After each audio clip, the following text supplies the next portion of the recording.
Inside the FBI covers human trafficking, including sex trafficking of adults and minors, labor trafficking, and domestic servitude. Some people might find this material difficult to listen to. Listener discretion is advised.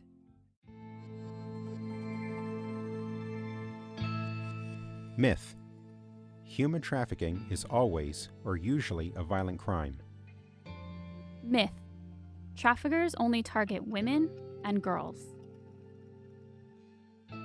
Myth: human trafficking isn't happening where I live. Myth: traffickers only target strangers. Fact: human trafficking can happen to anyone, anywhere, in any circumstance.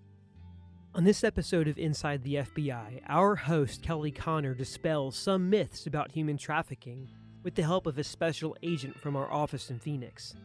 Stay tuned to learn how the FBI combats this crime and supports victims, and how you can get that support if you need it for yourself or someone you know.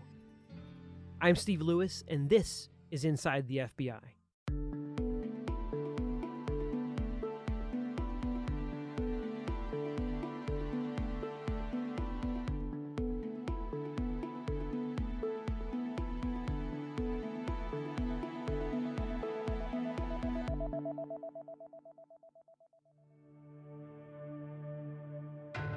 I need help. That's what a young woman wrote on a mirror in a rest stop. She wasn't even 18 when a truck driver drove her across the country, sexually assaulting her and trafficking her to others along the way. He controlled her every move, from where she went to if and when she ate. When he finally allowed her to go into the rest stop to shower, she wrote that message asking for help. Human trafficking is a devastating crime that's happening with shocking frequency right here in the United States. Human trafficking involves the use of force, fraud, or coercion to get a person to provide services, and that could be labor services or sexual acts. That was Erin, a special agent from our Phoenix field office. She works on a squad that investigates human trafficking. In addition to combating the crime itself, she works to counter the myths surrounding it. When you hear about human trafficking, you might think about cases of sex trafficking, like the one with the young girl in the rest stop. Sex trafficking is when someone is compelled by force, fraud, or coercion to provide commercial sex. When the victim is under 18 years old, it's known as sex trafficking of a minor. For cases involving minors, it's not necessary to prove force, fraud, or coercion. But there are other forms of human trafficking too. In labor trafficking, someone is forced to perform some sort of labor or service in exchange for little to no pay. Traffickers may hurt or threaten their victims, or subject them to inhumane working conditions. In domestic servitude, people who appear to be housekeepers or nannies may actually be under the full control of their so-called employers. They're forced to provide services in a home, like childcare, cleaning, or cooking, with little to no compensation. In some cases, the victims have even traveled from overseas for the promise of a job or U.S. citizenship, only to be forced into domestic servitude instead. Erin also told us that there's a common misconception that human trafficking is the same as human smuggling. But there's a difference between the crimes. Smuggling is a crime against a border. It's always international. Trafficking is a crime against a person or that person's fundamental rights, and it's both international and domestic. While it can happen, perpetrators don't have to move their victims to commit human trafficking. They can recruit and traffic them in their own hometowns. In your hometown. After the break, we'll talk about how traffickers recruit victims and who these victims are.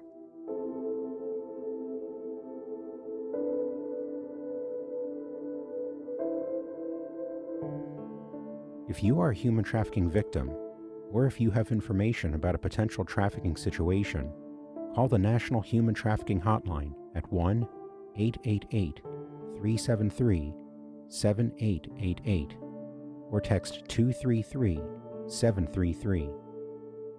This national toll-free hotline has specialists available to answer calls from anywhere in the country, 24 hours a day, 7 days a week. You can also submit a tip at humantraffickinghotline.org.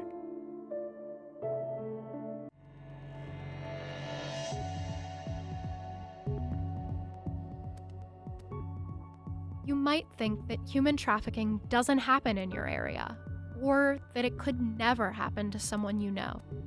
But Erin makes it clear. It's happening everywhere. It's happening in the smallest city, in rural areas, in urban areas. It's happening in plain sight. And we're just not looking. Trafficking victims also don't fall into one profile or category. We see cases of all different types. We see predominantly girls, but we have also seen boys. Here in Arizona, we see every race and ethnicity. There are some risk factors like poverty or substance use that make some people more vulnerable to human trafficking. Perpetrators may also target individuals who have experienced homelessness or who have a history of abuse. These traffickers, they're targeting the vulnerable. And when we're talking about vulnerable, particularly in regards to children, they're generally kids who are at risk. They've suffered some kind of abuse, whether it was physical abuse or sexual abuse. They're removed from their family. They're in the care and custody of Child Protective Services, and they're in group homes where they may not feel safe, and it makes them ripe for targeting. We've had kids here in Phoenix just picked up at bus stops, and it doesn't take a lot. I have been told by one pimp in particular, he said, I'll just tell a girl her eyes are beautiful. If she keeps walking and says, thank you, I'll move on to the next girl. And if she puts her head down and says, no, he's got her. It's that easy. These risk factors that traffickers prey on not only make people vulnerable to human trafficking, they also make it difficult for victims to leave trafficking situations, especially when the trafficker starts out as someone the victim cares about. For example, in some cases of sex trafficking, a perpetrator may start out as the boyfriend of a woman or girl. He may be caring and complimentary at first, and generous with gifts and money. But it's not long before the relationship changes. Traffickers start to use force, isolation, and other tactics against their victims. And then the controlling starts. These girls have to ask their trafficker for everything. What they're going to wear, how their hair is done, their nails done, what they can drink, what they can eat. So when you have somebody who is dictating every aspect of your life, there's a perception that they are in control and I no longer have any means of getting away. And then you add in the force aspect. They start beating the girls, choking them out, and then you have a real fear that's keeping them in place. They isolate them. So you're now in the life. And when you're in the life, you don't talk to any of your family members, you don't talk to any of your friends. You are now in the life with the trafficker and the other victims. So there's isolation in combination with you have no control over anything. You don't make any decisions anymore. With every aspect of their lives controlled for them, victims have a difficult time feeling that they can escape or seek help. And some victims even believe they've formed a connection with their trafficker. Sometimes they do nice things. There's that counterintuitive trauma bonding or Stockholm syndrome where the victim tends to align with their trafficker and vice versa. And the part of that is that they're also then saying, the trafficker, you need me and you cannot trust law enforcement. So it's this relationship of a bond between the victim and the trafficker and then a distrust of law enforcement. And in the trafficking realm, it has life and death consequences. Erin also says that someone who's been forced into this life for a prolonged period may not see any alternative. It's a vicious cycle of a feeling or a perception of a lack of options. Erin says the average age a person gets into the life is 14. So you haven't been to school, you don't have a high school diploma, you don't even have a GED. What else are you going to do? The amount of money that they make from commercial sex trafficking is way more than what they will make working weeks at a fast food restaurant. So there's financial incentives and reasons why people stay in that life. And then once that's your life, even as an adult, what else am I going to do? After the break, we'll discuss how the FBI and our law enforcement partners investigate human trafficking cases and what resources they offer victims. We'll also discuss ways you can help end the cycle. If you believe a child is involved in a trafficking situation, submit a tip through the National Center for Missing and Exploited Children's cyber tip line at report.cybertip.org or call 1-800-THE-LOST or 1-800-843-5678. FBI personnel assigned to NCMEC review the information provided.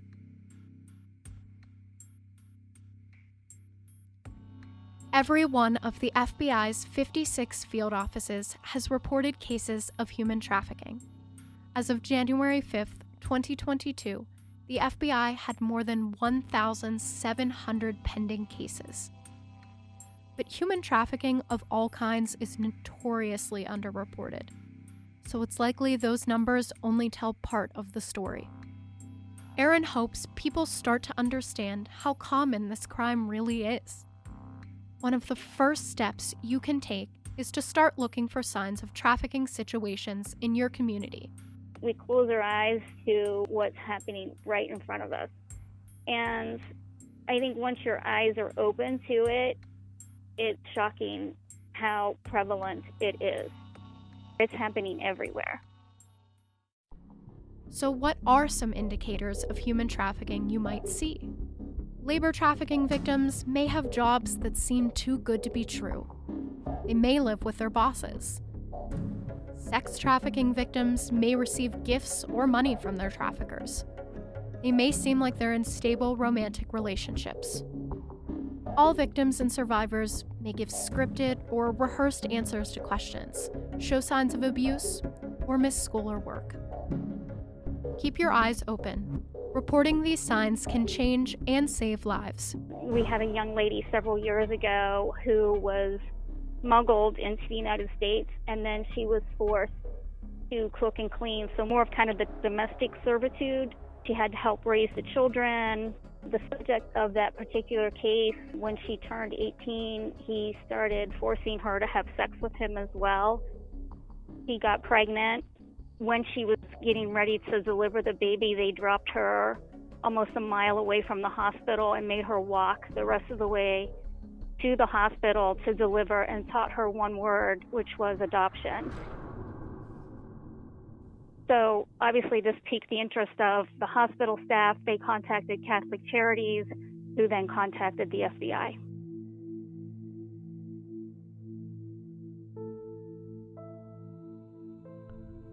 So what should you do, whether you're a friend, a teacher, or a passerby, if you suspect you have information about a trafficking situation? First, you can call the National Human Trafficking Hotline at 1-888-373-7888 or text 233-733. If you're reporting the trafficking of a minor, call your Department of Child Protective Services too. If the victim is an adult, notify law enforcement, whether it's your local police department or FBI office. The people that I work with, the people from Child Protective Services, from juvenile probation, from the local police departments, to the NGOs and the survivor mentors, the people who are working in this field, they care a lot. And so it's a difficult crime. It's not for everybody to investigate or work. The people who do it, It is a passion.